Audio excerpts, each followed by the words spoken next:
Thank you. Thank you for having me. Let's see if in an hour you regret. We'll see about that. Anyway, thank you very much for having me. It's really a pleasure. We've been talking about this event, but also in terms of the project for a longer time as well. It's a pleasure to be here amongst a lot of great people, besides Keynote, but also other people whose work I really value. I'm a big fan of Jennifer's work. I always wanted to write the books she actually wrote, but she does it first and she does it much better. And Stan's work I already know from the earlier times when I was writing on computer viruses, so it's a pleasure. And Cecilia is somebody whose work I've been following a lot, so it's going to be a pleasure to have Cecilia respond to us as well. I'm really looking forward to what she's going to say about everything here. And so yes. The only thing about being in Finland is actually I can't do my regular Finn jokes. It really wouldn't go down well here. So I can usually, like, you know, use the cultural cliches and but here it's like, no. So I can't do really jokes today. A lot of the things I'm going to be talking about are part of a spin-off from the book Geology of Media. So I'll talk a lot about geology, but not as a geologist, but as a media theorist, an art theorist. And I'll talk a lot about surfaces, but also undergrounds and what goes on up there as well. But mostly undergrounds and surfaces, right? I changed my title as well. A Damaged Planet refers to Anat Singh's works, and also a book that is forthcoming, something, I think it's called something like Arts in the Age of the Damaged Planet. So it's a kind of a nod towards Anat Singh, even if I'm not going to mention much about her work. It's something to keep an eye on. It's coming out from University of Minnesota Press in 2017. I think I'm going to speak for either 45 minutes or an hour, or somewhere in between. We'll see. We'll see how it goes. So, for A Damaged Planet, after Anat Singh, slow violence in the age of fast computation. Hybrid matters of digital culture are as much out there in the operations of mining and energy as they are inside, in here, in the laptops, in the devices, in the gadgets, which already include so much of things we consider natural. There's a whole world or worlds inside those machines. The extensive geographies of supply chains and material operations, they fold as part of these apparatuses that keep them running. Logistics, optimization, calculations, visualizations, and more. These apparatuses of indeed seeing, operations of knowing, but also processing, are how the planet itself is being constantly turned into knowledge. Knowledge that comes out as in images, it comes out in diagrams, it comes out as predictions and projections. The planet is already at the same time this double aspect, material, computational, something we can talk about, but something that is tangible, material, real. What follows today now are some points concerning the contemporary time of technological culture and the contemporary planetary materials that are involved in that time. What is it that sustains the notion of time as well? I will look at some things that move across the planetary surface, some things that are dug up to the surface, and some things that are slowly sucked underground. To speak of surfaces, you could do many ways. You could talk about the governance, how we define sovereignty and contemporary geopolitics after Westphalen. So this is something that Benjamin Bratton in the stack brings out as well, that since 17th century and emergence of modern forms of geopolitics and philosophers such as Immanuel Kant, so much of it was defined in relation to surfaces. And yet, to speak of sovereignty and geopolitics, it's not sufficient only to talk in terms of surfaces. You need to talk about in relation to undergrounds, what is under the surface, and you need to talk about in relation what is above the ground, atmospheres, but also what happens outside our planet, on orbit, and indeed increasingly between planets as well. More of an anecdote, but one of those grim news that one reads nowadays, post-Donald Trump, for instance, was that it seems that they're trying to move a lot of funding from NASA research of having to do with the Earth to having to do with space research that has to do with, for instance, mining for resources. Fine, but at the same time, there's quite an emblematic drive from looking at the planet and its catastrophe to looking at what's out there as well. We'll start slow. Chemistry of an extended war, or slow photographic chemistry of an extended war. So, indeed, what follows is some art theory. My talk is a short take on what the contemporary situation of technological art is or are when viewed from the planet, from the point of view of slow time. Slow Earth time of visual operations and arts, of geopolitics and colonial legacies.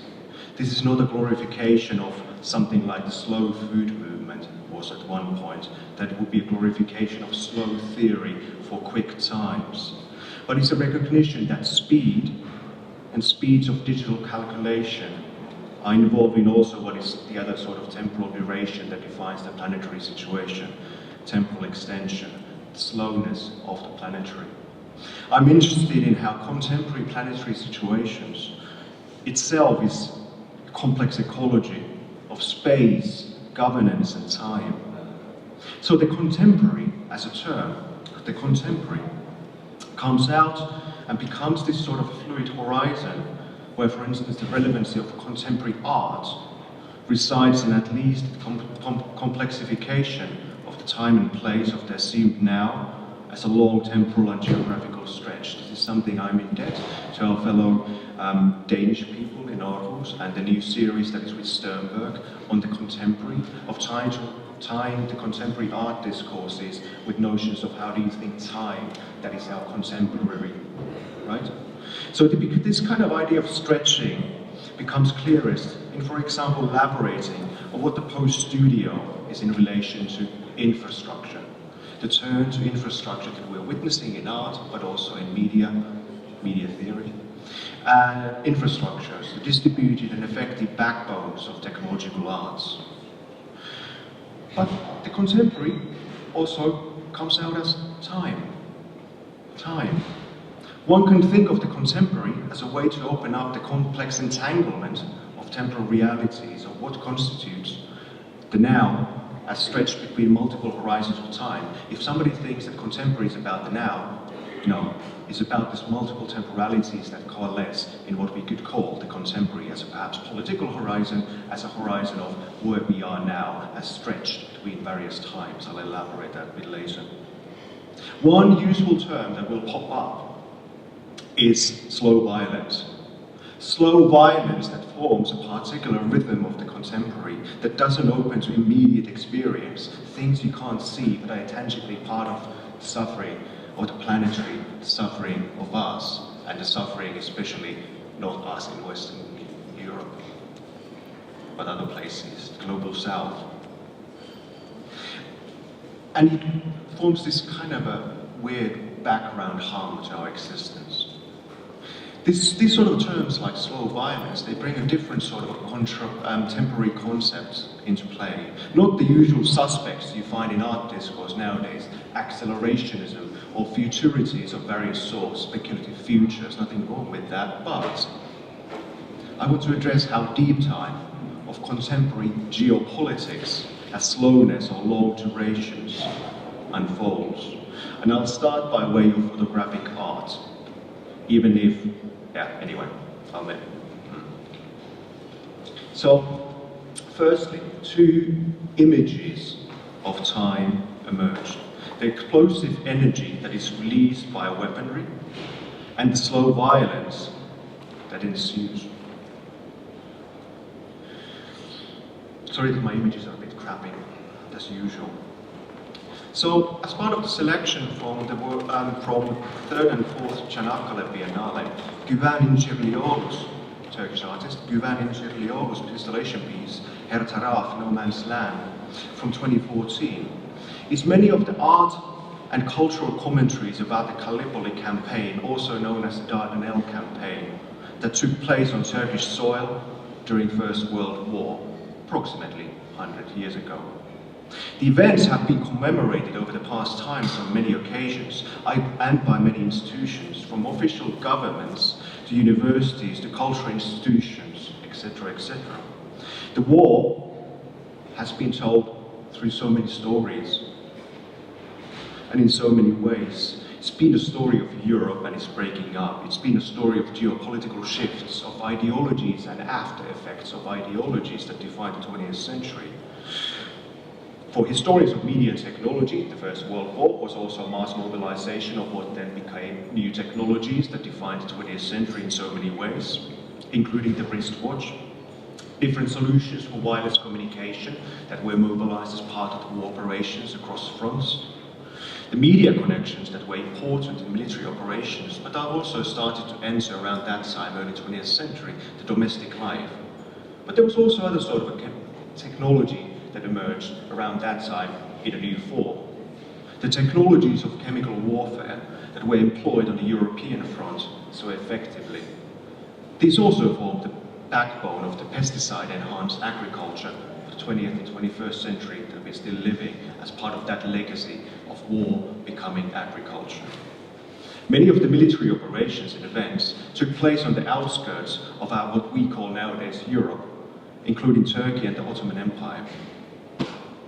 100 years after the war, 100 years after the start of the naval assault by Britain and France, on 25th of April 1915, these digital photographs he's taken in the installation tell a partial historical story about what remained, what remains after the war, after the devastation. The images don't feature the usual iconography of memories of war, as memories, souvenirs of old grainy images transported in photography of people who died, etc., etc. It's not a story of flat faces, it's a story of landscapes. It's landscapes of war and technology, landscapes of chemistry and destruction.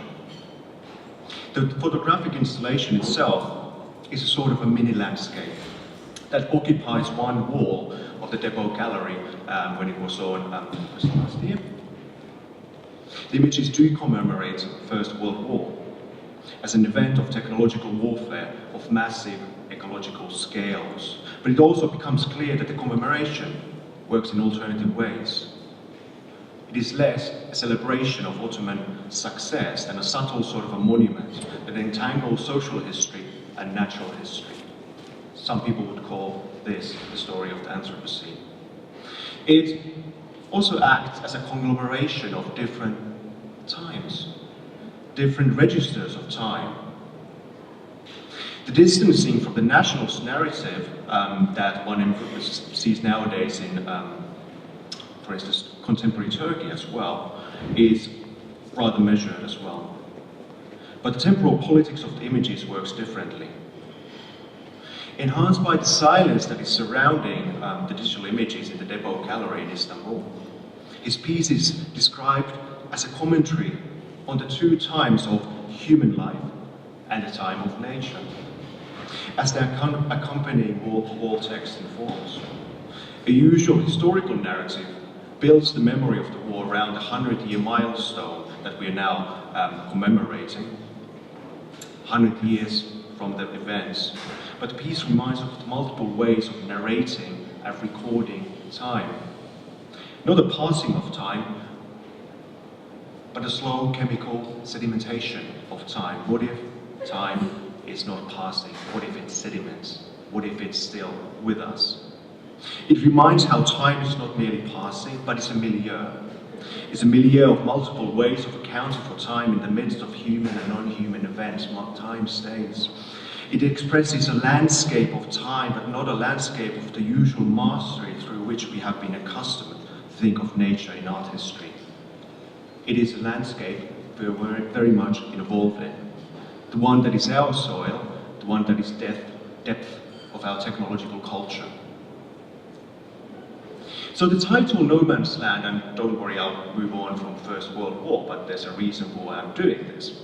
So the title No Man's Land, of course, refers to the contested zone between the trenches that during the long months until January 16, 1916, changed occupation many times. It brings to mind the various historical narratives of human misery that the existential non-space of the trench meant, living the trenches, both in terms of anxiety of waiting, the deadly warfare, but also the stink of diseased bodies.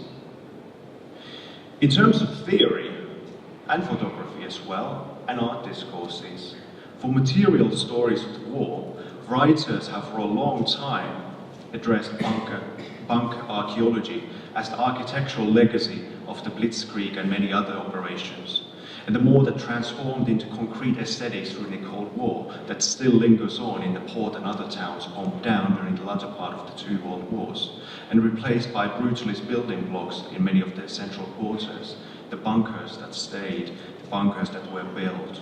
But in Girliolo extends from the social and human history of ruins to what lies beneath the architectural as its ground, as its soil, and its seabed.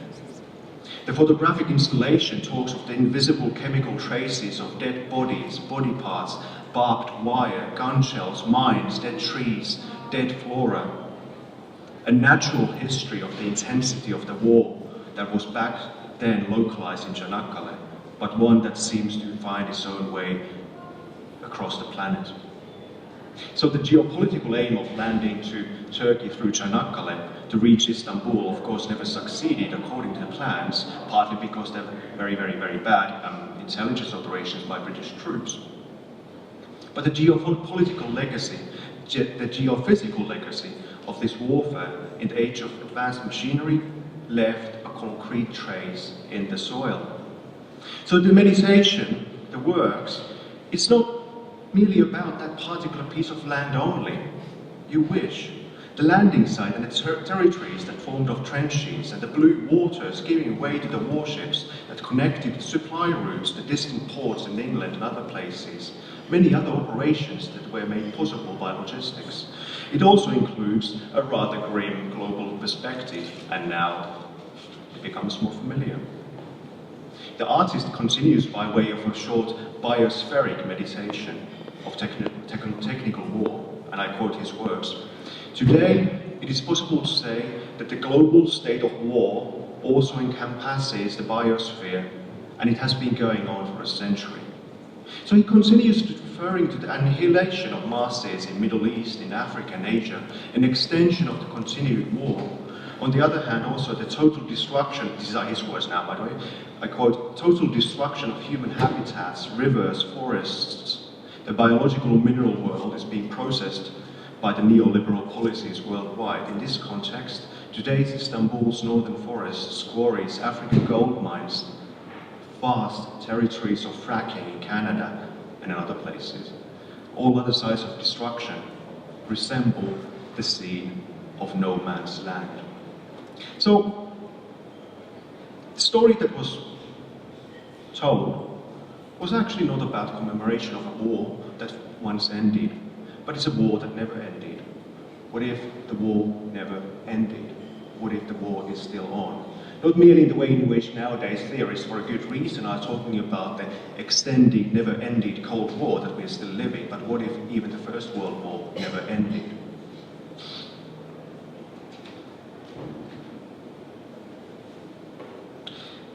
We could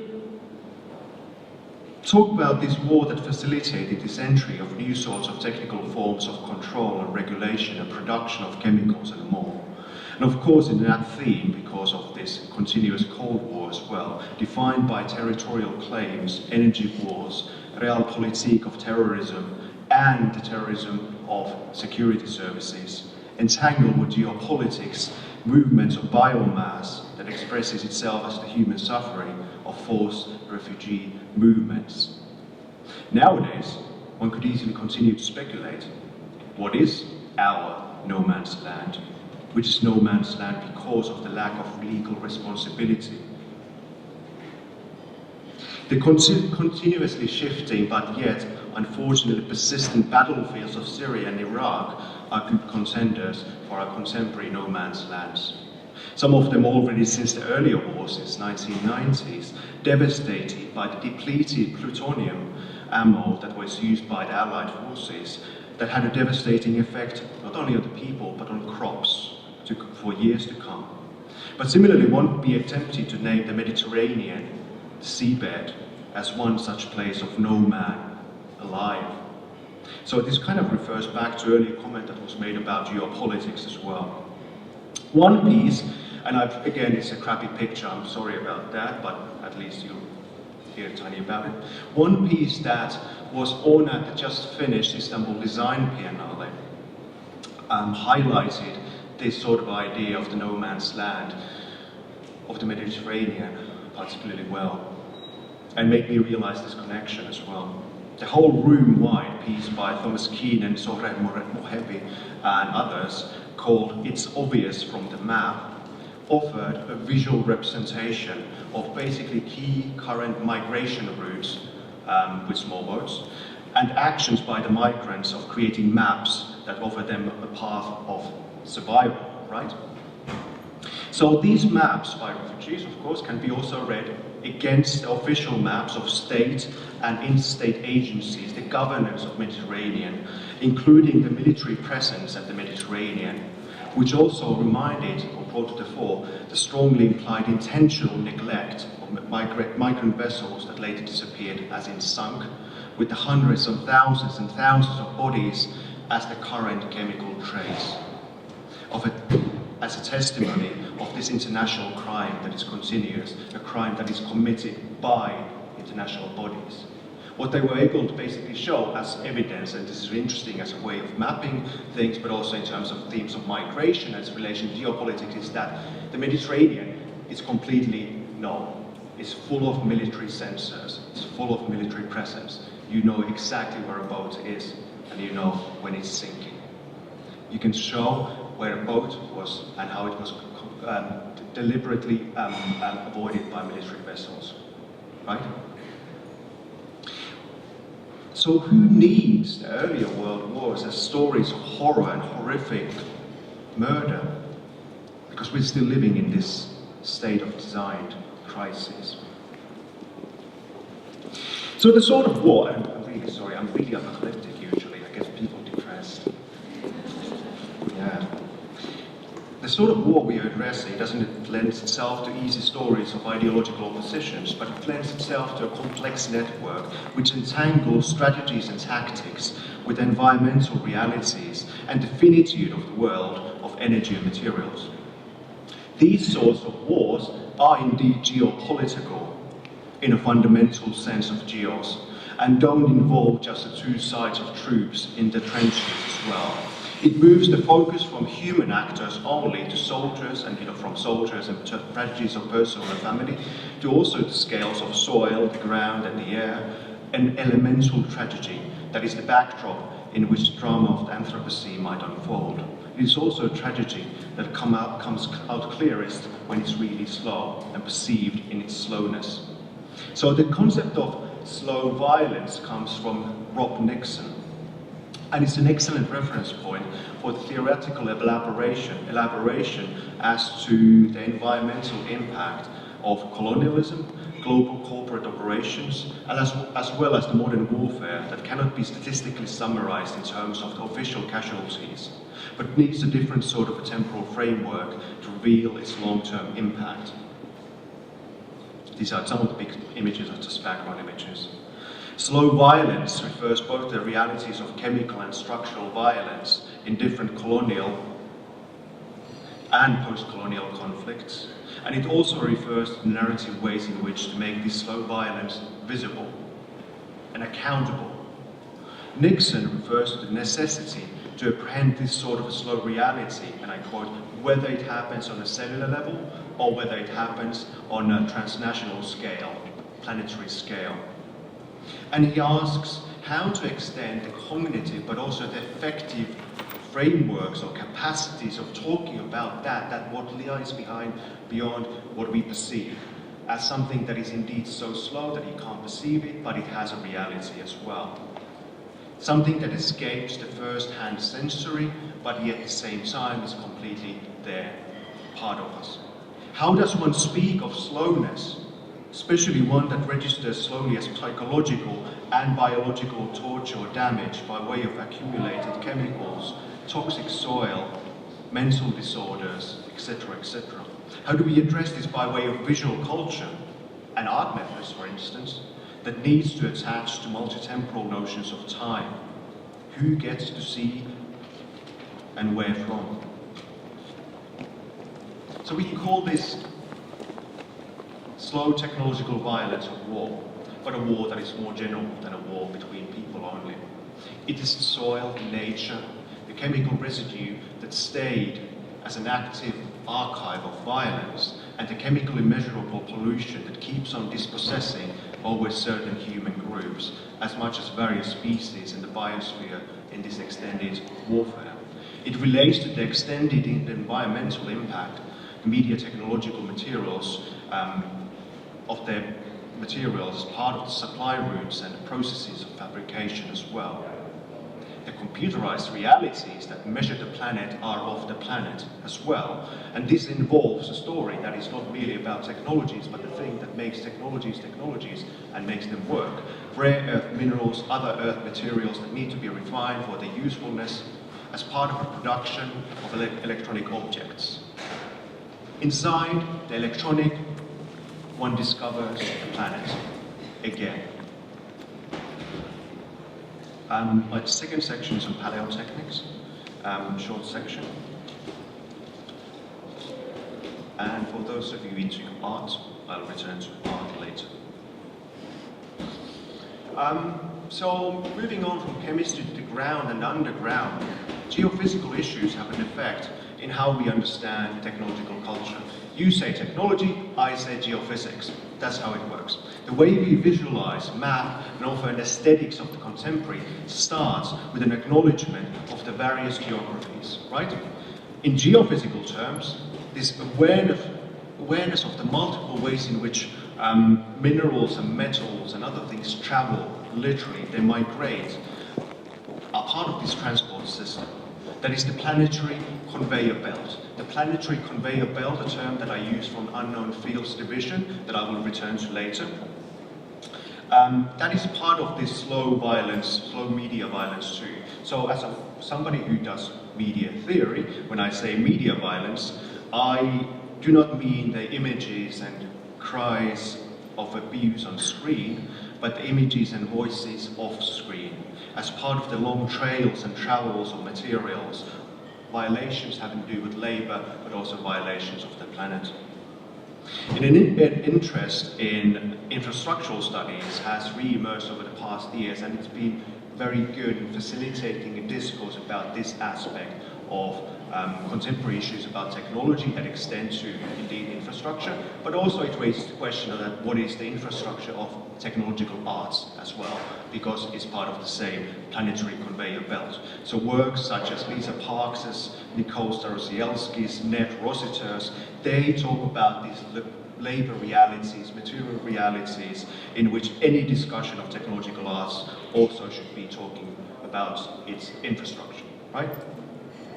So an awareness of mineral constitution of media has also entered, and some of these images are background images, has really entered also the vocabulary of media theory too as well. In terms of mineral and metal realities, coltan is often discussed because of the importance it has as an ore that can be refined as tantalum, an essential part of technological culture, of electronic gadgets, infrastructures, cables, and much more, and cables including much more. The chemical properties of the rare earth minerals are, however, in some cases embedded in the dirty politics of supply routes, including the child labor in mining, as well as contextualized in the complex political context of Democratic Republic of Congo. In other words, also in locations such as Baotou in China, rare earth production also leaves not merely a proverbial trace, but it leaves a whole toxic landscape from the tailings. So the technologies that the backstory of technologies as a story of acids, heavy metals, carcinogens, radioactive materials, that's the story of contemporary technological culture. But also other sorts of minerals, metals and rare earths are part of the media technological culture. Some of it is very mundane, very mundane, everyday story. Some of it is less mundane. So we can anyway point out that large amounts of tin, cobalt, palladium, silver, gold, copper go into media technologies. Obviously, copper, for instance, was a crucial part of the establishment of the first network culture since 19th century and 20th century global network society of telecommunications. Cables ensured that we actually communicate. But nowadays we can speak about lithium, for instance. Lithium as one crucial alkaline metal that is increasing demand because of the role it plays in environmental battery technologies and hence the green, smart futures. I'll return to lithium a bit later. One could continue the story in so many ways. One could narrate the story of technological culture in so many ways having to do with metals, minerals and whatnot. A computer chip demands dozens and dozens of minerals in its construction. A fact that is not an amusement to media theorists only, but also a fact that's recognized in national security reports over the past decades. So the global nature of non-fuel mineral market has mobilized a sense of criticality that ranges from the availability of things like coltan or game station, PlayStations, mobiles, to the wider sense of infrastructural dependency that starts to reveal this longer, deeper mineral constitution of media. So scholars such as Sean Cubitt have been especially important in pointing out that we need to start looking at hardware again. After the so-called software turn, we need to be aware of what hardware does, not merely as things on the table, but also as infrastructures. And also how hardware relates to neo-colonial eco-politics of resource extraction that is quite often enabled by lax regulation, intentionally lax regulation, especially in indigenous lands.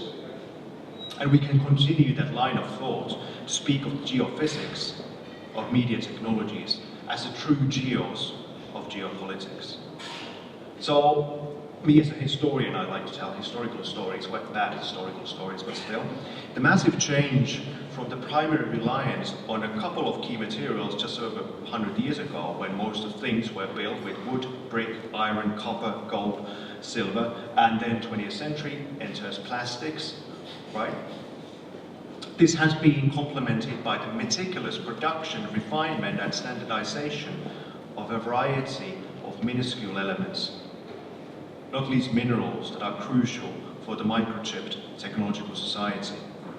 This was already recognized in Louis Mumford's account from the 1930s, who already then pointed out that the new technological period will be one of new power sources, energy sources, petroleum, transportability, but also rare earths, rare metals and metallic earths, as he described. Tantalum, tungsten, thorium, cerium, iridium, platinum. I like a historian of technology who actually starts a story like that. This was, of course, before the birth of what we would call electronic society, and yet these elements were essential in terms of what formed that early part of electronic society, or let's say technological society, such as things like selenium, which was important for automatic counting devices, electric door openers, very mundane things. So Mumford was the one who spoke of the paleotechnical threshold. Paleotechnical threshold, or revolution, that formed this essential part of the early history of technological modernity, technological modernization. The entry of new materials was crucial for this new technological period. The excavation of the earth under the soil was crucial for this sort of an opening up of a new period. The focus on mines and mining as a site of technology was expressed in two ways. Both the economic mobilization of resources and capital that was needed to build extensive and deep mines, first coal mines, then other sorts of mines, and the significance of what Mumford called, I quote, the first completely inorganic environment to be created and lived in by man. So instead of cities, celebrating cities, for instance, as the true, apex of technological culture, he always said that it was always the underground, seemingly low-tech underground, the mine, which was the apex of technological culture, completely artificial environment, And of course, as we know, there would be a bigger story about narrating how the underground emerges in science fiction, especially 19th century, and how the underground starts to define our infrastructure since 19th century, etc., etc. Perhaps the story was always not visible. Perhaps the story was always underground. Obviously, mines are now everywhere. From the metaphorics of data mining to industrial ecologists, urban planners and others, how they know that the extent to which that cities, infrastructures, are sort of mines. The mines in the sense of being vertical mines, as well as mines through infrastructures that exist as one particle layer of technological age, through where you can find the future metals, scrap metals. So, how do you engage with this topic in humanities and arts is one way of asking questions that have become relevant for us as well. What are the particular contexts through which we can make it something of an important trigger for a material politics of visual culture encompassing art as well? So while previous revolutions in art and design culture and education of art and design, such as Bauhaus, was in many ways triggered and acknowledged by an acknowledgement of the new materials that emerged as part of society and trying to deal with that in relation to art education, it is the current juncture of our visual arts that we have to, in which we have to, and not just visual arts obviously, where we have to realize the long infrastructural networks that define the materials of our aesthetics as well.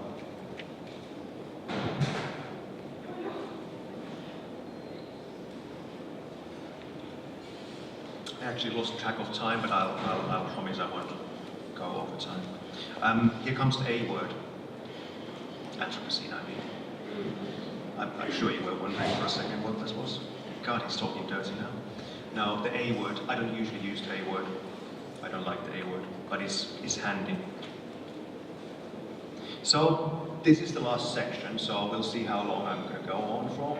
And we have sign system, so when you want me off the stage, he's going to do something. You'll notice what.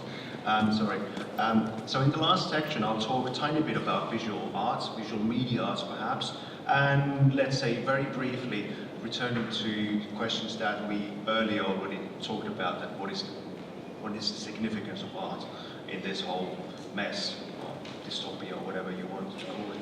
I actually don't think that arts is about telling stories only. I actually think that it's about material involvement in how we see things and actually literally perceive things. And I think that's why we need to talk and develop material, quite a good vocabulary for this entanglement of not just being storytellers, right? Okay? And that's, I mean, I'm just nodding towards also people in new materialism that have done this for a long time. So I'm just piggybacking on people's work. This is nothing original. I'm just, anyway. So,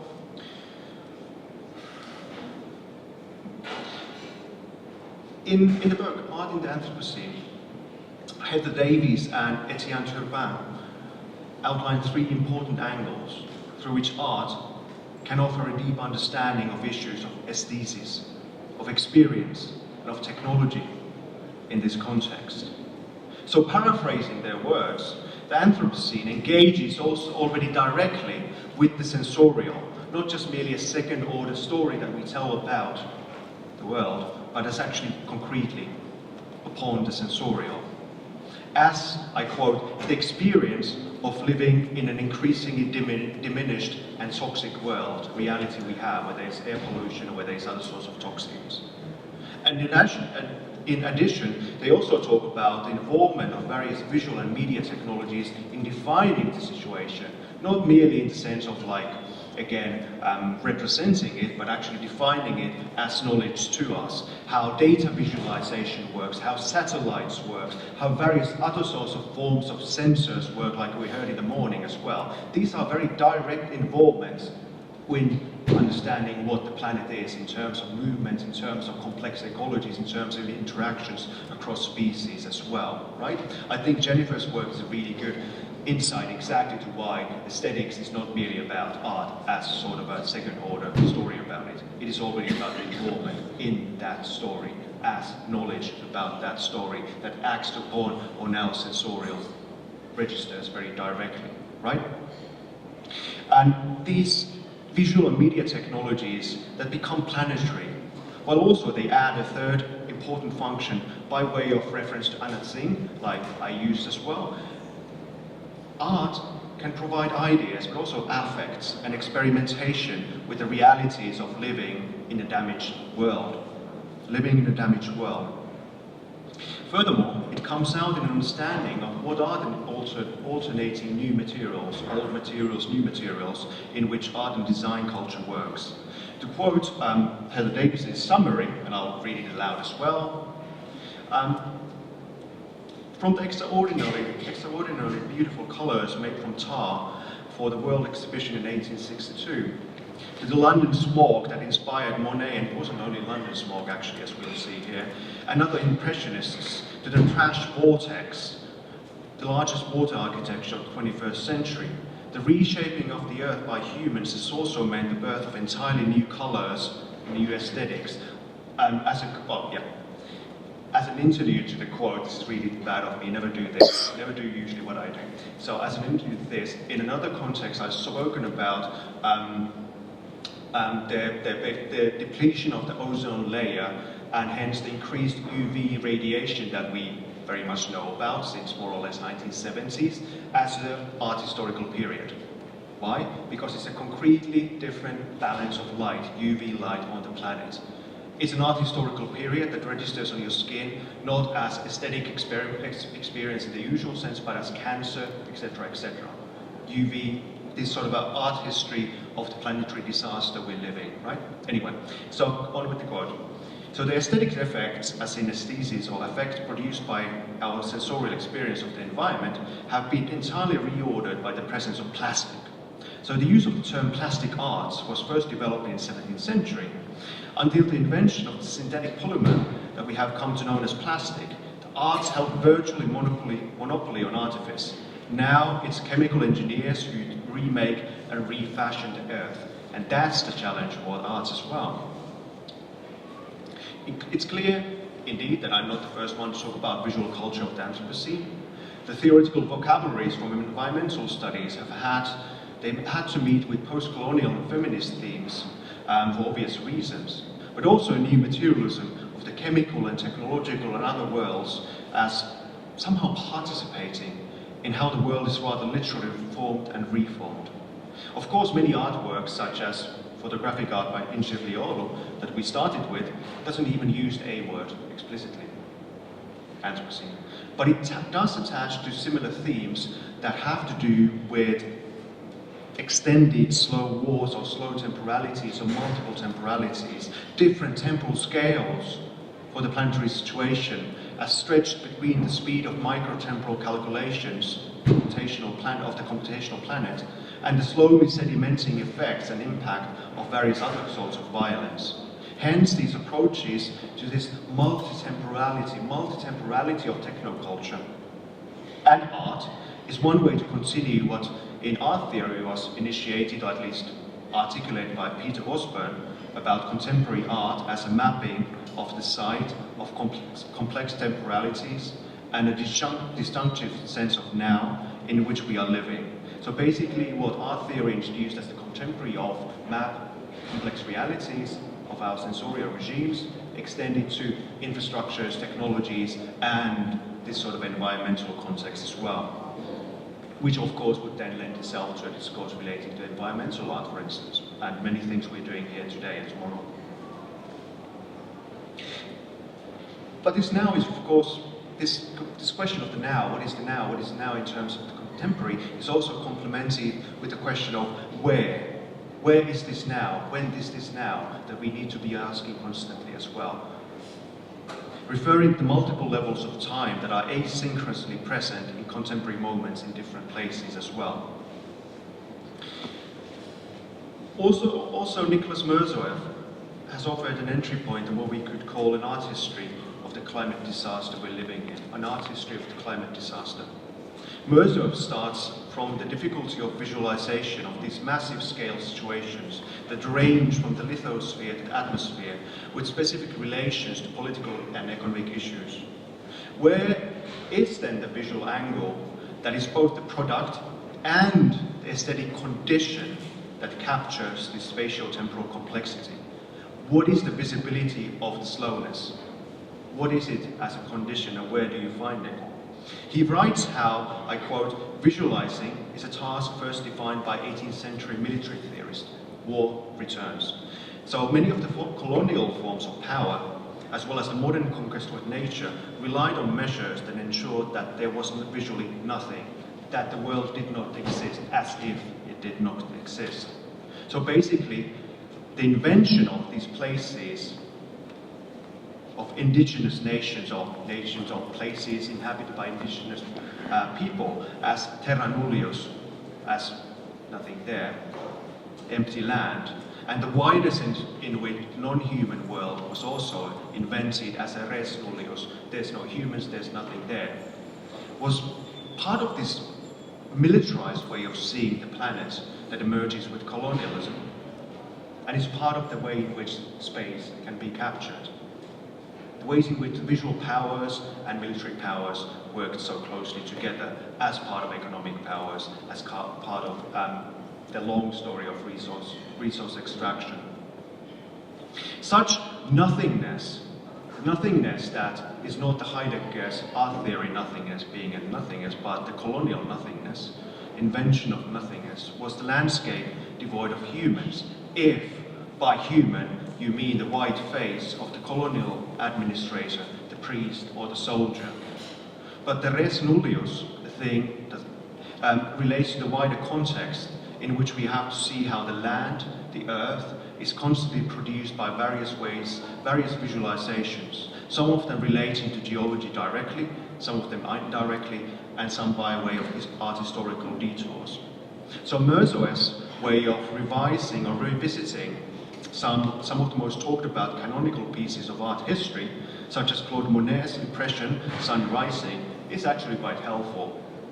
What he narrates as a suggestion towards an art history of the Anthropocene is actually about how this registers also things outside the usual categories of art historical vocabularies or art theoretical vocabularies. Outside the usual categorical context of what we look at, whether we look at styles, authors, contexts, genres, the usual standard appreciation of color and light, as he puts it. So what is there is also light of industrial smog, a registering of the afterglow of coal-based economies. So Monet is the painter of smog, Monet as the painter of air pollution. This sort of registering that still seeps through, sediments itself as part of the milieu of visuality. So the light history of art, as I've kind of pointed out, the light of art history is also about the light of registering the political economy as much as the environmental, as sedimented yet dynamic times, and it registers rather literally how the sun shines upon us. It might be easy to say now, but this is the prehistory of the century of ozone depletion as well, and other alterations of the atmospheres of the planet. Benjamin Bratton talks in other contexts of the Anthropocene as this really extended design brief that went really, really wrong. And now the kind of a work of contemporary 21st design is to undo that brief, okay? So you can think about that as art history as well. So, Merzo is writing a story, a theoretical story, that rethinks visual culture, visual commons and art history as well. So what would be the story for us in media studies, or let's say the extended media arts as well, that parallels the same question?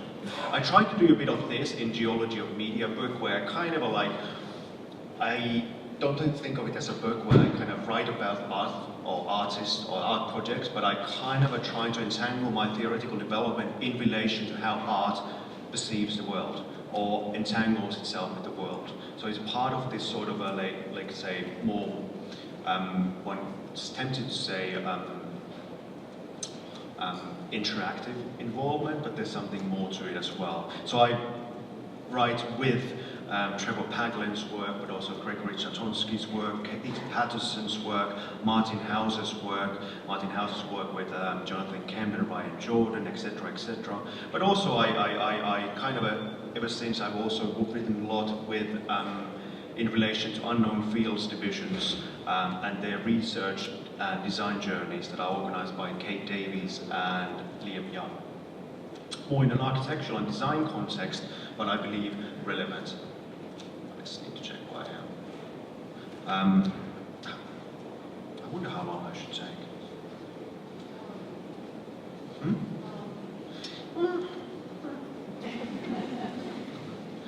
Shall I do 5 minutes or 10 minutes? 5? Yeah, 5. Yeah, okay, good. So yeah, anyway, interview. And they work with unknown fields division that is about consideration of design materialities or materialities of technological culture. And how it extends to the long geographical networks. I'll put this on actually on silent. I was planning to show this, but I'll show it on silent in the background as well. How to extend the work of thinking about design and art materialities outside the studio, the kind of thing that reminds you of, you know, post-studio discourse, but actually extends it to consideration and field trips to map the infrastructures of contemporary technological societies as well. So for instance, the Rare Earthenware project exposes the specifically sort of odd sites or odd peculiar sites of otherwise what seems to be a placeless object, like electronic objects, and its travels from mineral refinement places in China, like Baotou, and through logistics, shipping routes and whatnot, as a sort of weird entanglement of rather concrete and material processes of fabrication and transport as part of the logistics and computational logistics of what governs that route as well. But also they did it in the context of this special art object, like a vase, that was molded from the residues of electronics production, molded from the sludge that comes out when you do mineral refinement, the sludge that is a side product of refining of rare earth minerals. So the story about hydrofluoric acids, sulfur dioxide, sulfuric acids are merely some of the names that we call used for electronic culture as well. Electronic culture on this extended scale that the studio mapped as part of this particular project. I'll leave it on for really a couple of seconds.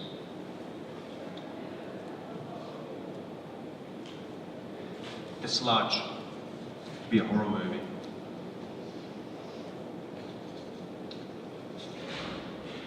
So they give, and this is me improvising, and you know, if I start improvising, you should be really scared because I can't improvise. At least I think so, so usually things go really wrong. So, yeah, why did I say that? And I know it's turning into comedy act, I do it always. So, part of how I think the relevancy of this work is exactly of how it provides a methodology, but also like an extended field trip as part of mapping what infrastructure is and does in contemporary technological culture. Contemporary technological culture that is so essential for any kind of consideration of contemporary architecture, contemporary design, but also indeed contemporary technical visual arts. So that's why I kind of keep on at times referring to their projects, because it gives us a sense of both visual sense of the production of where does stuff come from, what is the residue of stuff that we take as technology, and then also tries to tackle it also through this design visual angle as well. It's not without problems, but that's another story as well. So besides this project, that's why I'm going to rushing. Besides this project that then produced the vase, the more recent expedition that they made was focused on lithium. The already mentioned key material for the production of batteries and other green technologies.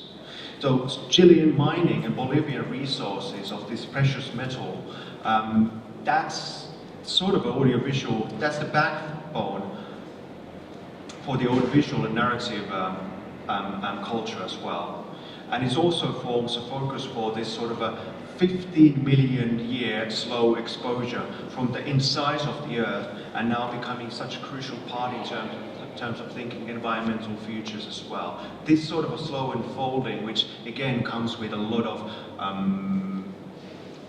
questions having to do with geography and geopolitics. It's not merely the question of where it comes from, but how the interest in lithium and other rare earth, it's not rare, anyway, other metallic parts of the earth reforms the size of the geological resources and the geographical places with impact on issues of life and living, livability and environment. So this is kind of a story also of how things get marked. Things are marked by way of visualization, right?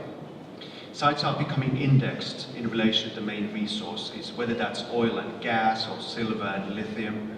And this sort of a marking also, and this sort of awareness forms another layer of geopolitical importance, where the measurability of these geographical sites as to their resources is crucial and functions by way of computational and sensorial means. And this is the second skin that maps the planet. And I'm finishing very soon. So Liam Young, the other participant here, speaks in another context of fiducial architecture as the shadow world of digital. This relates to the forms of design and visual culture where established scales and measures have changed.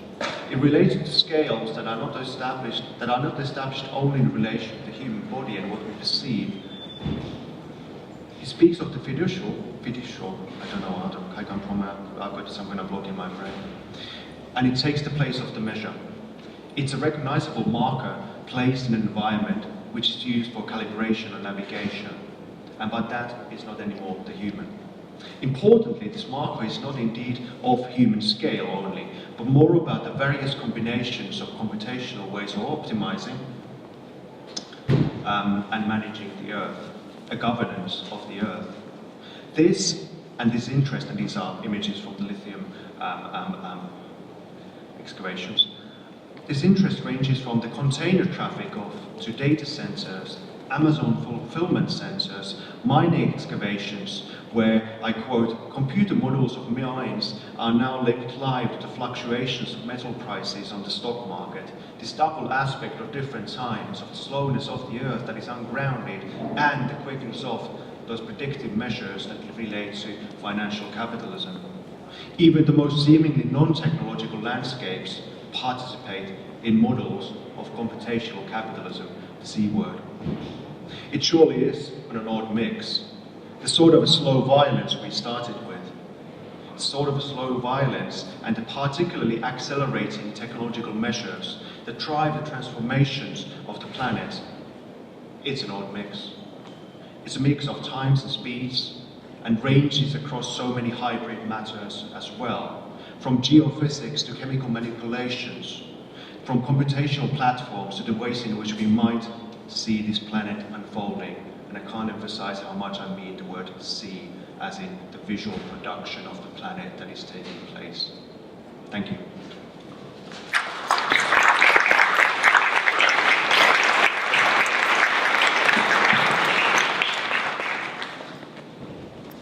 Thank you very much indeed.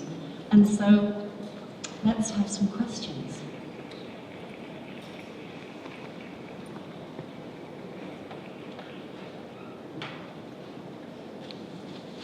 One there. Oh, thank you. What's that?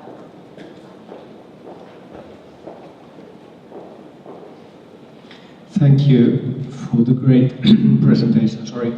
I was just curious to ask if you have something more about the rise of the interplanetary culture in terms of, to mix it with all this, what you are talking about. The capture of time and capture of space.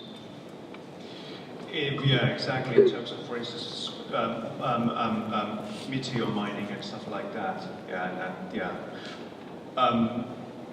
I don't have huge amounts. I kind of tapped into it when I was writing Geology of Media, and it's a really super interesting topic in terms of corporate interest in mapping extraplanetary resources as well. But it's rather speculative projects because of the difficulty of doing anything outside the planet as well. And the fact that there are still places on the planet where they can excavate most things.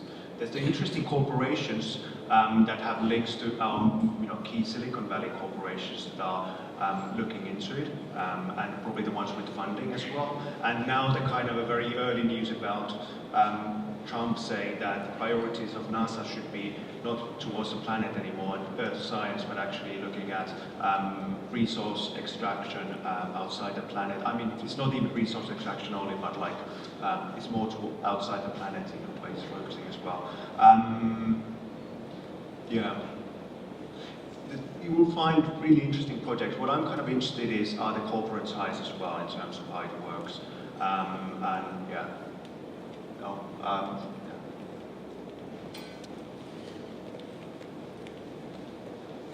And this is the kind of important story that every time we talk about geopolitics, we need to understand that geos is not limited to the surface of the planet. It goes actually above the planet. It goes to planetary orbits in terms of satellites and the management of satellite orbits as well, which is a geopolitical question. And then it extends, as you point out, it extends outside as well. So the Cold War is, for instance, a really interesting period in terms of how heavenly bodies, right? Heavenly bodies were also defined in relation to geopolitics. For instance, that the treaty that there shouldn't be any nukes, nuclear weaponry on the moon, etc., etc. So these sort of are like both legal, but also other sorts of matters of governance that extend the geopolitical all the time outside the planet is rather crucial horizon for the ways in which we think about the planetary as well. It's a really lovely book. Well, I say lovely because I know it's earlier work, so I haven't read the book, so it might be dreadful, but I don't think it's dreadful. Stephen Graham, who writes fantastic books, he's got a new book on verticality. I think it's called The Vertical. It came from Verso, and it's a really good way of looking at exactly these topics from the underground to up there as well, as sort of questions about the geopolitics of our age. Warmly recommended.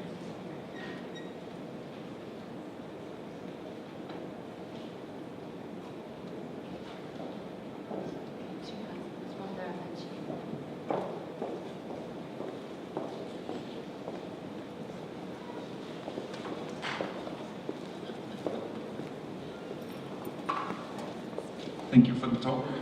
I have a question. It seems like the focus has been a lot on the visual and visuality surrounding this topic. And you've been highlighting some very historical aspects of Monet, but also contemporary aspects like unknown fields division. But Liam Young as well produced these kind of speculative visualities. And I wonder how you relate this idea of future visions in terms of mapping, because we can look at the infrastructure of today, but what role do you think visual art plays in mapping out futures, possible futures, towards understanding the infrastructure today? Oh, that's a really great question, but it's also one of those questions that somebody give us a kind of some hope for the future, and let's hope that the visual arts can do that. I think, despite the fact that you rightly point out that especially because Liam's work is very much in the kind of genre of speculative design, so it always comes with this sort of a like impact, or let's say horizon of future or near futures towards which both the visual styles is quite often geared towards, but also other sort of topics, especially some other works having to do with smart cities, for instance. I think the more interesting sometimes is actually that how to give vocabularies of how to think not merely the kind of futures or give future possibilities, but how to think about this multiple times that are constantly overlapped, the ways in which we can project political future that might be somehow tolerable. I don't use the S word, sustainability word, because of its various connotations, but tolerable in the sense of, and across the board.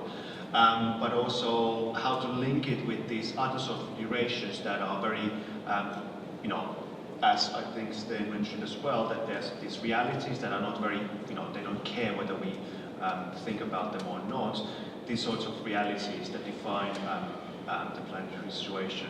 The atmosphere doesn't care if there's humans breathing, but for us it's a pretty nice thing to have an atmosphere that is actually breathable, So how to, and this goes indeed beyond visual arts as well, how to try to develop ways in which we can see and think and cognitively, but also affectively understand these sort of multiple temporalities in which we are involved. And that includes future as a political project that we need to invest in.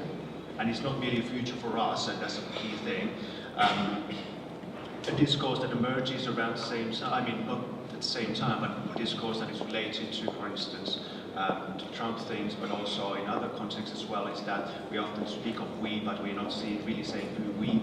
I would be more worried, not on my behalf, because I'm a privileged white European academic, but the global south. So how do we start planning these sorts of projects, whether it's political projects, in relation to that sort of other scales of the planetary as well? And that's the more urgent question. And then indeed, in terms of how do we fix aesthetic methods or art methods in relation to these big questions. It kind of relates to a lot of things that feminist theory has been really doing well, and post-humanist theory, especially post-human feminist theory. I mean, Rosie Braidotti's work, for instance, Joanna Zielinska as well, and many others, in terms of pointing out that so much of it has to do with scale, and how do you think about the complexities of scale in relation to something that still interfaces with the human, right? So the thing about the post-human, not as something of a fantasy of a world without us humans, but how do we interface with the liminal, the threshold that is always more and less than us? And this sort of weird sort of finding the interface for something that can still contribute to a politics of the future, right? That has meaning for us as sort of humans. I use the word sort of humans. And then and the other realities, temporal realities, material realities from cellular levels to planetary levels. So this sort of weird, it sounds like a philosophical fantasy, but actually it's really literally, I think, one of the most crucial political things we need to be doing as well, how to think across scales that has to do with geographies and temporal things as well. And that's sort of the thing, how I would also approach future in relation to arts as well. I know that it's not really like a specific answer to that as well, but it's one way of start thinking about that. What is the time in which my art practice is working? What is the contemporary for that as well? Hopefully it kind of works towards what you asked. Thank you. I suppose I kind of answered my question already by saying that, but I suppose I should point out that in a sense when you talk about biogenic slow violence in a geological kind of time frame, it's not exclusively human. Yeah. You know, we went through that, or the Earth went through that through cyanobacteria, for example, poisoning the Earth by polluting it with oxygen, or depositing and distributing other metals around. And actually the metals we extract now are biogenically formed anyway, so it's have to be in a much more kind of geological planetary scale with the understanding that life is responsible. Yeah, you're very right about that, exactly, and how this is kind of a continuum across the board that defines the situation. That's why it started also with that rather, straightforward photographic piece, because it really talks about, in straightforward terms about the flora and fauna that are, part of the legacy of the chemical warfare as well, and, that's very true. Yeah, I think it's a perfect summary and commentary of what I also tried to say. But you said it clearly. Thank you.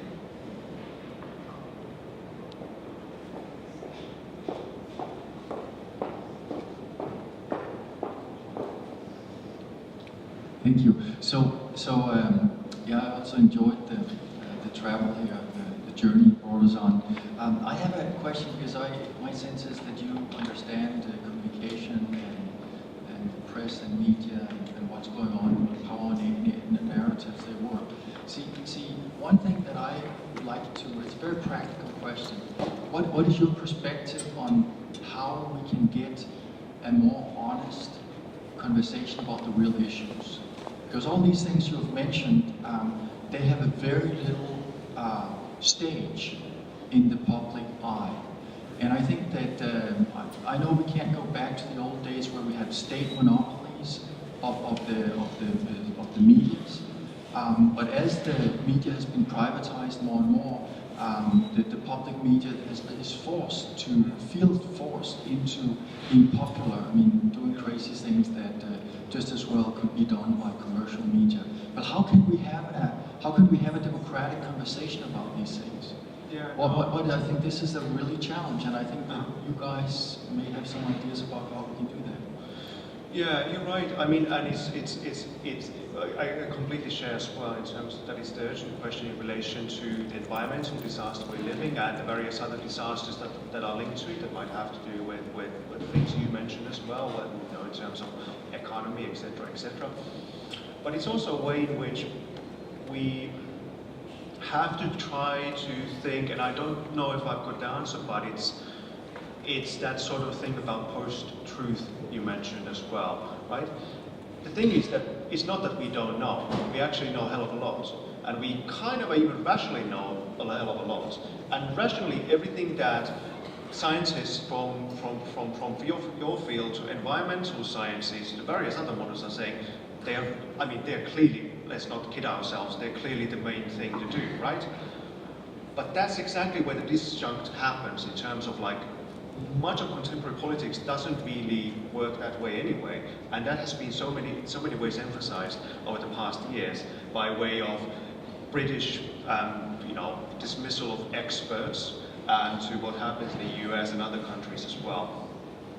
One solution that, again, and this is a very much generalization, people on the left have been talking about that we need to invent left populism. Obviously, it doesn't help with science issues per se or science communication issues, but they're inventing a left populism as a way of communicating the things that we want to say to the wider public and trying to grab sort of an effective way of, investment in these issues as well.